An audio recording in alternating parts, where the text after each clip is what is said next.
What's up guys, Ronnie here and welcome. And today, after I reached my personal goal for the current RTA season, I want to go into what I think needs to change for RTA to get into a healthy environment to be played consistently. Because currently there are some unbalanced things in the game that I believe should change in a way or another. But if they do it wrong, it could of course make it worse than it is now. Because currently the meta is more diverse than you might think, right? If we go take a look here, we have here cleave matchup, right? Then we have, let's see, I don't know, here tank down matchup. We have Ryu going cleaves, right? He's a cleaver, and I tank down. You have a lot of variety, but you can already see it. You have rev cleaving, you have tank down, you have control, but where's standard? Because standard is usually the main way to play the game and also the most interesting one, because on standard you need to think what you press, right? Bam! Shameless plug from my side. Did you know that 90% of you guys are not subscribed yet? Make sure to subscribe, I would highly appreciate it. And with that said, let's continue. For example, when I compare it to E7, when I played E7 and I was playing standard, I was like, should I press, should I not press? It's hard to decide, right? My abilities is what I'm talking about, and who should I focus on? Whereas on rev cleaving, you just press, right? You just press all of your abilities. On tank down, you just press as well, and it doesn't really matter who you focus, because no one's gonna kill each other if both play tank down until the heals don't get strong enough to let you survive each other, right? And then on control, you press as well. And Kecker made a good statement, the EWS World Champ, if you've seen that. Kecker made a good statement about the current state when people were talking about nerfing Revelation, right? Revelation is big in the discussion, and in my opinion, I 100% agree with his statement, and his statement was nerfing Revelation would make tanks or tank down too strong, which is 100% the case. But what I believe needs to happen is for some more, even more diversity, is you should still nerf Revelation, not by a lot, really not by a lot, just by a slight margin. Still keep the true damage, still keep it, I don't know, like 10% maybe, 8%, 9%, 10%, whatever. I can't play test it, right? Just a slight nerf, let's say 10% at the beginning, true damage. And then also a slight nerf to Bloodbath and Lighthouse.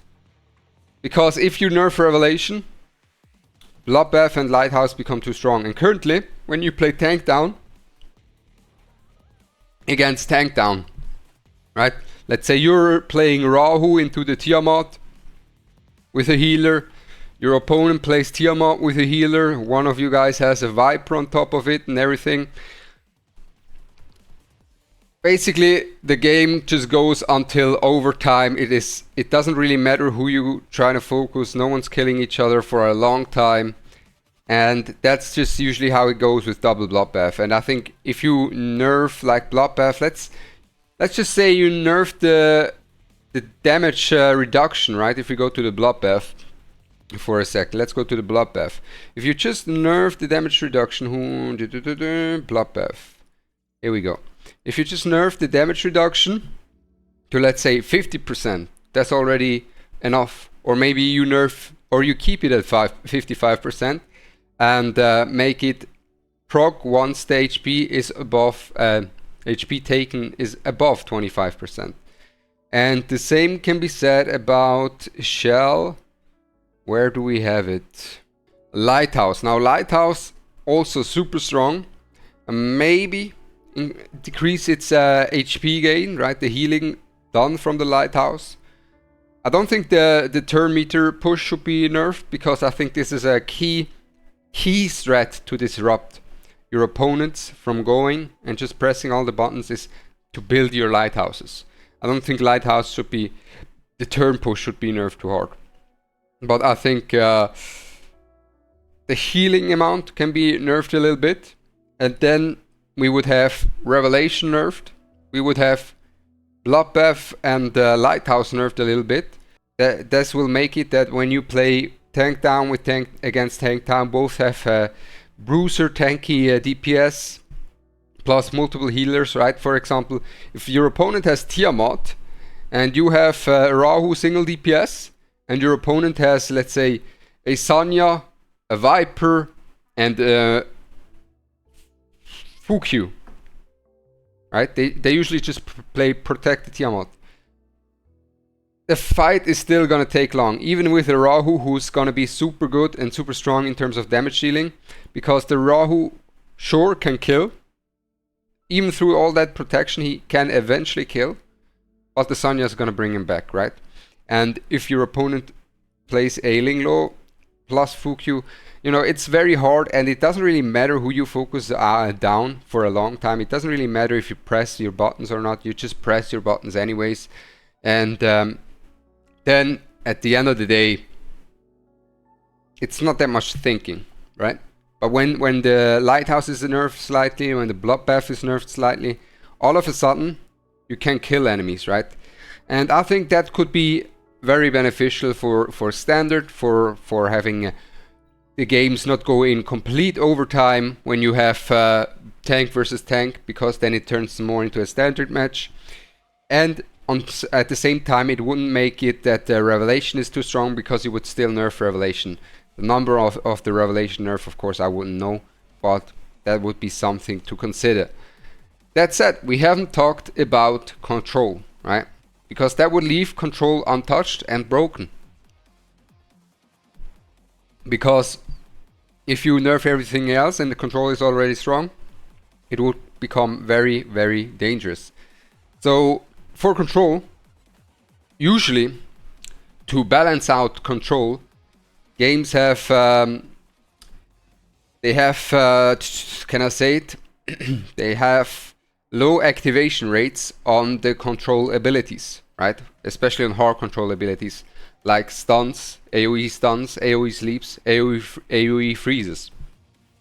Here on this game, you can have basically 100% chance of full controlling your opponent's team. And that, on top of that, you can do for multiple turns due to you being able to build a Codex of Magic. And that can lead to a very, very hard time for you, where you just are not gonna take turns at all. Like a Kazuyo can solo control an entire team, for example. And the only way people can play against it at the current state of the game is with full FRES, Linglos and Doki Dokis to try and cleanse, so they don't get controlled. That said, if your opponent goes for debuff stacking and a lot of control abilities, your FRES that you have, for example, on your Linglo will only be able to negate, if you will, like a 30% chance of getting stunned, which is already not optimal. And if you have a 30% chance of not getting stunned, sure, it is better than 100%, but the issue that I'm getting at is most of the time they have another unit that controls, and then you have to go through another FRES check. And it is a way to counter it, but it's not very much. I don't think it's a very healthy solution, if you get what I'm saying. I think there could be something better. One thing, for example, would be, what if you buff FRES to a point where it can not just halve the enemy's activation chance of hitting their control abilities, but it can reduce it to by until 10%, so the enemy only has a 10% chance to hit their control abilities. If you have so much FRES, and then your cleansers will be consistently able to cleanse, and your opponent is not going to be able to just use control even if you place the cleansers in your team. That would be one thing. And the other thing for that note would also be something like, if I'm thinking about E7, for example, is to have new units, bring out new units quickly that control some of the counter some of the hard control abilities, such as, for example, can I say it, a stun, right? For example, they have a passive that makes it when when an ally of yours gets stunned, cleanses all debuffs from your units. Or when an ally of yours gets slapped, cleanses all debuffs from your units. Something like that. Just some counter units, more counter units to control. That is kind of something to consider. I think they need to be very cautious, because control can be very toxic. Because quite frankly, no, you're not going to have fun when you play against control and you can't take a turn. Then cleave, right? You're also not going to have fun if you're not taking a turn against cleave. And tank town, when both of the players just tank until the healing isn't enough to heal up and you go in overtime like crazy, it's not optimal as well. So standard, and I think this would bring, if you may make all of these adjustments, this would bring the meta closer to a standard where you have to think, okay, I can focus down this unit and kill this unit, and therefore be able to get the job done. You know, get the job done is what I'm saying, and that is something to consider. So in my opinion, I think if you nerf Revelation, nerf tank down a bit as well. So both playstyles are viable, still very viable, but standard gets more and more into play, and the ability to kill enemies a bit faster is also going to be more into play without having to cleave your opponent. This is my personal opinion to improve the current meta from the way it is at the moment. Let me know how you've experienced RTA so far. Have you even played it yet? Of course, mostly you guys probably have played, as I upload quite a lot of RTA content. But this is it already from my side. I'm Ronnie. I wish you a blessed day. Make sure to like and subscribe, and I'm out. Peace.